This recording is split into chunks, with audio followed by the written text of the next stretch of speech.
따뜻하고 아름다운 파라다이스 행복한 가정 레시피 행가래. 네. 오늘은 인스타도 라이브, 페북도 라이브지? 네. 네. 오늘 주제는 2017년 대선 주자들로 살펴본 육아정책 공약입니다. 우리가 이제 대선 날짜가 이제 얼마 안 남지 않았습니까? 실질적으로 이제 그 부재자 선거까지 한 열흘 정도 이제 남았습니다. 네. 네.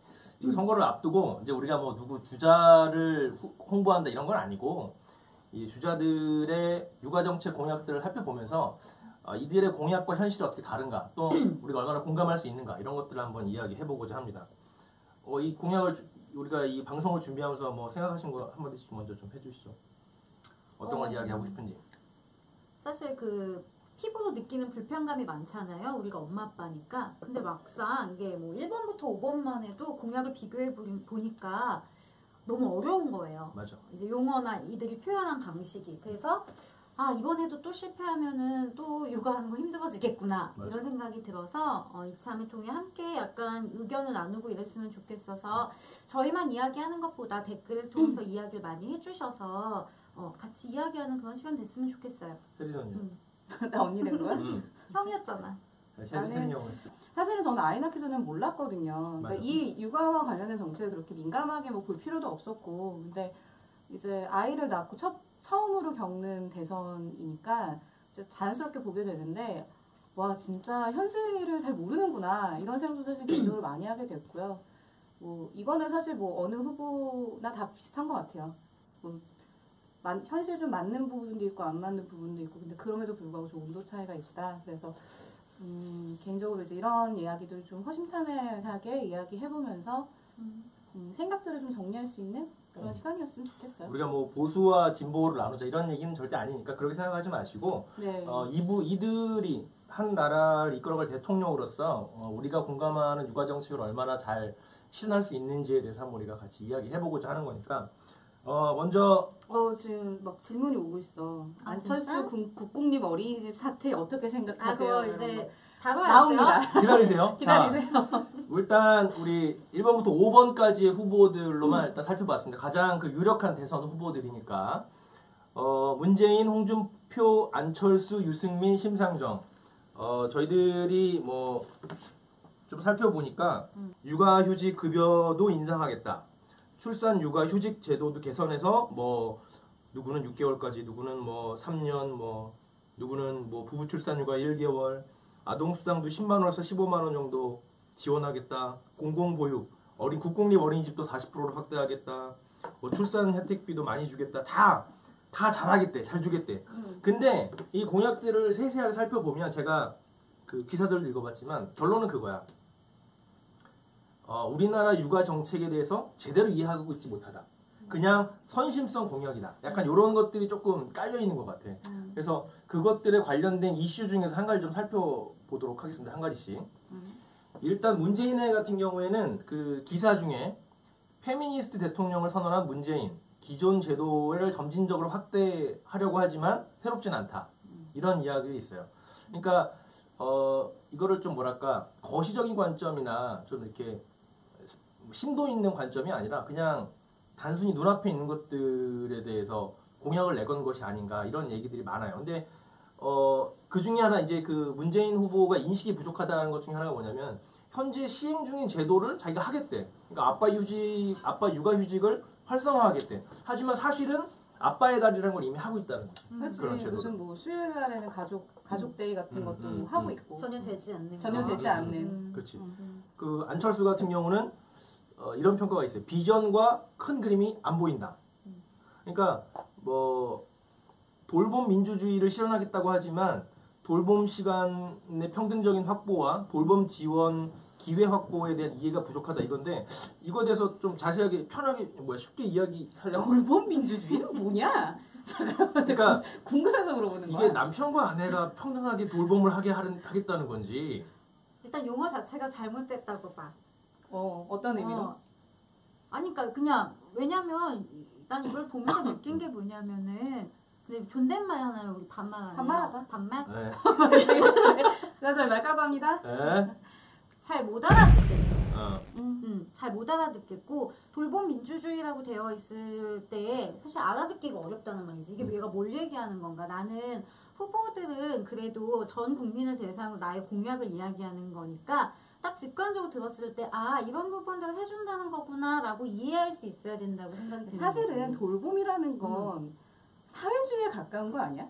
그냥 문득 드는 생각인데 아이를 낳았을 때 같이 키워줘야 되는 그런 거라면, 그러니까 뭐 한 나라가 아이를 같이 키워주고 한 마을이 아이를 같이 키워주는 그런 보장과 복지의 개념이라면 요게 민주주의 갖다 붙일 말인가 약간 싶기도 하고 그러니까 나의 그냥 짧은 식견으로는 좀 일단 디테일하게 무슨 다 알아볼 모르겠어. 거니까 네, 좀 그 전체를 한번 뒤를 훑고 한번 보죠. 지나가죠. 네. 네. 4번 유승민 후보는 숲은 못 보고 나무만 본다 이런 평이 나 있습니다. 같아요. 나무꾼 같은 그러니까 이분은 지금 칼퇴근법, 최소 휴식기간 보장제도, 근로시간 공시제 이런 것들 통해서 일과 가족을 양립하고자 하는 지원하고자 하는 공약을 내세웠는데 이것이 어떻게 보면 예를 들면 이제 여성에게 긴 육아휴직을 주겠다고 하지만 그걸로 인해서 반대로 경력 단절로 이어질 수 있는 거지. 그렇지. 그리고 사실은 육아휴직을 많이 주겠다고 하지만 현실로 보면 실현 가능성이 낮은 거야. 그렇지. 그걸로 통해서 맞아. 여성이 노동시장에 참여하는 이율이 저조하게 될 수 있고, 그러니까 한쪽 면만 보는 거지. 작은 그렇지. 면만, 일정만. 그렇지. 근데 그게 굉장히 크게 부각이 되긴 할 사실이야. 왜냐하면 칼퇴근법이 실현되면 굉장히 좋겠지, 솔직히 얘기하면. 진짜 좋은 된다면. 거지, 당연히. 그런 어떤 가려운 데를 긁어주려고 했지만 너무 그게 작다라는 생각이 좀 들고. 보수적이니까. 그렇지. 그 다음에 5번 심상정 후보는 부부 의무 할당제. 이건 좀 신선하다고 보통 평을 해요. 그러니까 슈퍼우먼 방지법은 정말 신선해. 정말. 정말. 그래서 남녀가 돌봄을 같이 해야 된다. 그러니까 이거는 이제 어떤 성 한쪽의 의무를 지닌 게 아니라 젠더의 이슈를 가지고 부각을 했다라는 시점에서 굉장히 좋은데 이 사람이 이제 또 맹점은 뭐냐면 너무 노동시장적 접근에 그러니까 이분이 또 노동 그 운동가였잖아. 그러니까 그런 쪽에 많이 치우쳐 있다 보니까 사회 서비스로서 이해를 못 하고 있는 거지. 뭐 그럴 그런 시점이 그런 있을 좀 각자 후보들의 뭐랄까 성향에 따라서 조금 장단점 뭐 그런 것들이 나뉘는 것 같아요. 여러분은 어떻게 생각하시는지 같이 네. 근데 자 우리 왜 댓글 주시면 좋겠어요. 애드준표 오빠는 왜 뺐어? 애드정표 오빠는 육아정책이 지금 오빠 뺐어. 별로 없어. 아니 야 애드준표 오빠 이거 나름 2번 아니야? 이번은 당원 수가 많아서 그런 거지 국회의원 수가 많아서 그런 거지 본인이 잘나서 죄송합니다. 야, 잡혀가지는 않겠죠? 분발하라. 정당. 아니 최근에 하신 정책과는 발언도 있고 뭐하나. 해서 네. 사실은 이 네. 정책을 넣기가 약간 좀 그런 그래도 부분이요. 뒤에 하나 넣어줬어. 알겠어요. 예의사 하나 넣어줬으니까 좀 이때 기다려. 아니 우리 어머니들 중에 그래, 좀 지지자가 있을 수도 있잖아. 있잖아. 그런가요? 어디 한번 볼까? 없어. 아 근데 음. 그래 공약을 이해시키면 까이니까 모호하게 이야기한 거다. 그렇지. 뭐 이런 이야기. 그럴 수 그럴 수 있어. 있어. 맞아. 그 뒤에 보면 이제 우리가 뉴스로 살펴본 육아 정책 이슈에 관해서 아동 수당에 대해서 우리가 좀 깊이 이야기를 해보고자 합니다. 그러니까 각 후보들은 다 월 10만 원, 15만 원씩을 제공하겠다. 아동 수당을 이야기했습니다. 근데 아동 수당이 뭐예요? 아동 수당이 뭐야? 그게 너무 궁금한 게 뭐냐면 내가 아기를 키우는 입장에서 우리가 받았던 게 보육 수당? 양육수당이었지. 양육수당. 양육수당. 그게 아동 수당과 같은 건가? 난 그걸 잘 모르겠어. 근데 나는 그러면 지금도 양육수당은 사실은 현실적으로 보면은 어린이집 보내기 전까지는 돈 주잖아.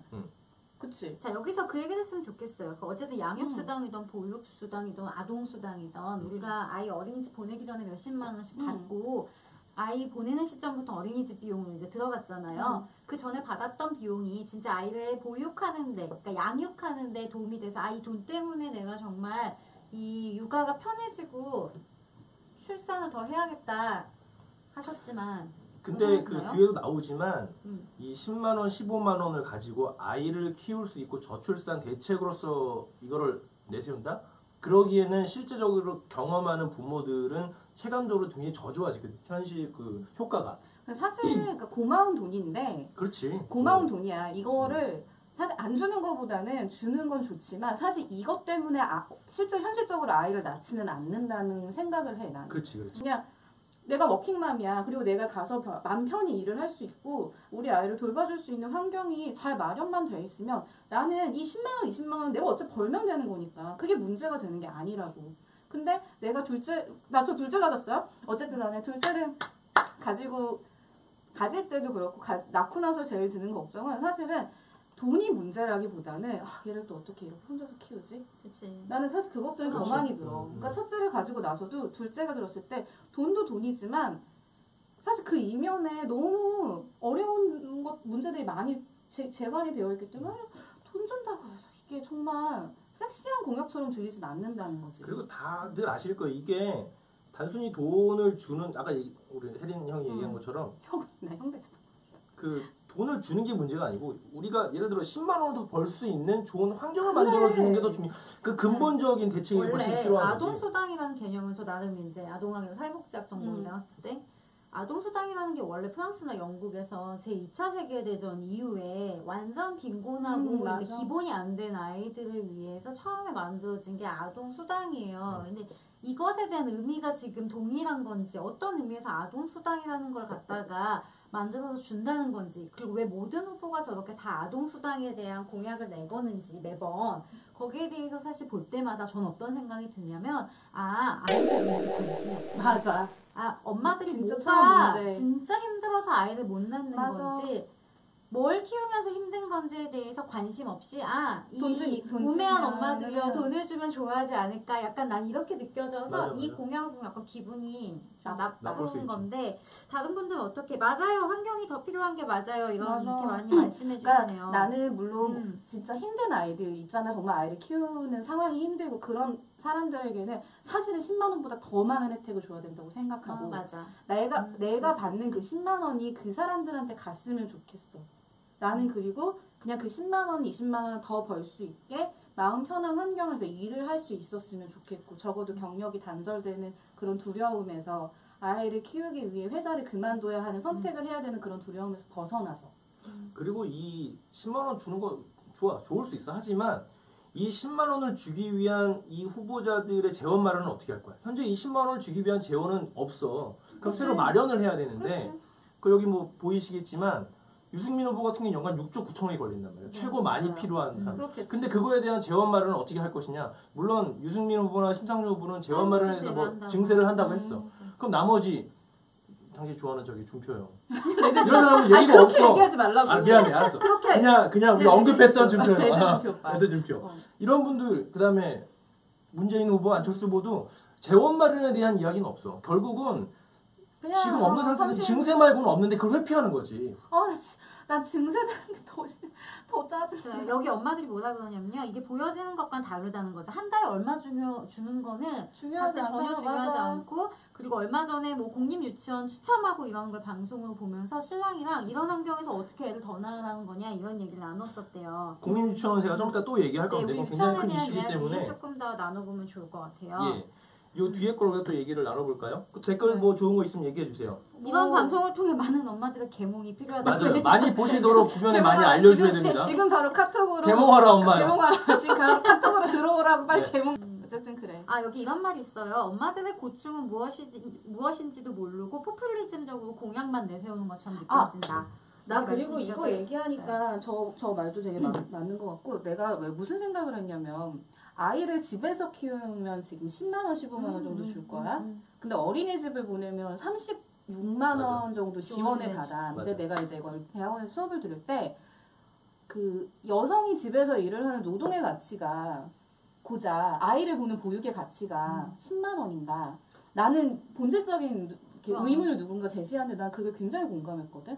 그러니까 만약에 그냥 어떤 엄마는 선택할 수 있겠지. 어린이집을 일찍 보내거나 어린이집을 안 보내거나 내가 키우거나. 근데 그 그건 선택을 했을 선택이고. 때 선택을 했을 때 내가 실질적으로 보이는 그 금액이 내가 선택한 노동의 대가는 10만 원인 거고 저쪽에 보내면은 그 노동 그냥 그거의 가치가 39만 원이 되는 거야. 그랬을 때 약간 느껴지는 그 언짢지. 언짢은 기분. 그러니까 그게 언짢지. 사실 무슨 의미가 있느냐라는 생각이 들었어. 그러니까 만약에 정말 여성의 집에서 아이를 돌보는 육아도 돌보는 일도 굉장히 가치 있고 그거 정말 아무나 할 수 없는 일이라고 생각하는데 만약에 진짜 어린이집에 그렇게 30만 원을 퍼줄 수 있다면 집에서 그냥 보는 엄마들한테도 그럼. 똑같은 금액을 주는 편이 훨씬 더 합리적이지 않나라는 생각을 하거든. 맞아. 그거 너무 억울하대. 그치. 근데 그래서 은행이. 엄마들이 억울하니까 보내는 건데 그럼 보내놨다고 맘충이 소리나 하고 애 전업주부가 어린이집 보낸다고. 근데 이 엄마 입장에서는 난 충분히 그렇게 선택할 수 있을 거라고 생각하거든. 그 보내면서 나도 손해 난 느낌이었어 왠지. 예를 내가 데리고 있으면 뭐 15만 원, 10만 원씩 받는데 저쪽에 보내면 30몇 원씩 저렇게 주는 거야. 저쪽에 주지. 아씨 아깝다. 왠지 그냥 괜히 쓸데없는 질투나고. 그러니까. 그래서 사실 집안에서 하는 돌봄 노동이라는 것의 가치를 사회가 인정을 해주는 게 되게 필요한데 그 인정을 해주는 게 뭐 물론 돈이나 이런 것보다 더 높은 가치가 있긴 있지만 정작 내 눈앞에 보이는 그 금액, 돈 이것이 너무 현격하게 차이가 나니까 그게 정말 크게 와닿는 것도 있는 것 같아요. 덧붙일게요. 여기 엄마들이 인스타그램에서 뭐라고 해주셨냐면 엄마는 미래의 인재를 키우는 사람인데 맞다 맞아. 이렇게 동의하셨고요. 옳소 이렇게 얘기하셨고 오히려 이런 것 때문에 진짜 어린이집에 빨리 보내게 되는 것 같다. 주변에서도 그것 때문에 빨리 보내는 집이 많다. 그리고 왜 자꾸 금액이 달라지느냐. 맞아. 그리고 똑같은 앤데 결제할 때마다 이상해. 그리고 어린이집에 보육료 지원이라고 보내잖아. 그럼 뭘 또 더 내야 돼? 그치? 뭐 맞아. 집기비냐 뭐 차이가 그게 그 돈이야. 달라지고. 그래 맞아. 그것도 있어. 응. 그러니까 뭐 이중적으로 돈이 더 손해 나는 느낌이야. 막 갑절로. 맞아 그거야. 미안해 잠깐만 남편이 나 확대하지 말아요. 나 내 얼굴 보고 방금 놀랬어. 줌 잡지 말자. 우리. 줌하지 말자 우리. 서로 좋게 가자. 네, 감사합니다. 나 얼굴 빨개지고 있어. 아 나는 이런 게 잘 안 맞아. 우리 근데 되게 많이 본다. 아 감사하네요. 네. 회복에서 여기 회복에서도 아까 그렇고 30명 여기도 23번 보고 지금 회복에서 14번. 와, 지금 우리가 한 이제 이제 계속 최대로 많이 불러주세요. 보네. 네. 어린이집 보내고 싶어도 이제 전원만 하면 자리가 없다까지 있는데 우리가 국공립 어린이집에 대해서는 다음에 이야기할 이야기할게요. 건데요. 저는 이 아동수당에 대한 이슈를 잠깐 정리하면서 엄마들이 어땠으면 좋겠냐라는 개인적인 바람이 있냐면요. 우리는 이제 뭐 돈을 여기는 더 주고 그러면 사실 우리가 우리 아이가 예를 들어서 3세 안에 들어가 그러면 여기는 얼마 주고 한 여기는 30만 원 받겠네. 막 요렇게 사실 생각하는 게 뭐 저도 사실 그런 마음이 있을 때도 있는데요. 이게 말씀하신 것처럼 뭐 지켜지지도 않지만 그때그때 금액이 달라지는 것도 사실 우리로서는 되게 배신당하는 거예요. 맞아. 사실 제일 나쁜 건 줬다 뺏는 거야. 줬다 뺏는 거. 그래서 이런 걸 보실 때 난 무엇보다 아동수당이라는 것이 정말 엄마들의 양육을 도와주는 정책인가 아니면 오히려 우리의 가치를 하락시키는 것인가 왜 주는 것인가에 대한 고민이 있으셨으면 좋겠고 무엇보다 이렇게 주고 나서 우리한테 더 뺏어가는 것은 없는가 맞아. 여기에 대해서 고려하신 상태에서 후보에 대해서 접근을 하셨으면 하는 바람이 그리고 있네요. 뭐 아동수당도 그렇지만 뭐 전체적인 공약도 그렇고 이런 육아 정책에 대한 공약도 그럴 때 너무 이런 어떤 10만 원, 15만 원에 따라 표가 갈리는 것이 아니라 근본적인 해결점을 어떻게 가져갈 수 있는 후보인가에 그치. 대해서 투표를 하시는 게 좋지 않겠나 그런 생각이 좀 듭니다. 네. 말 잘했어? 말 잘했어. 잘했어. 따뜻하고 아름다운 파라다이스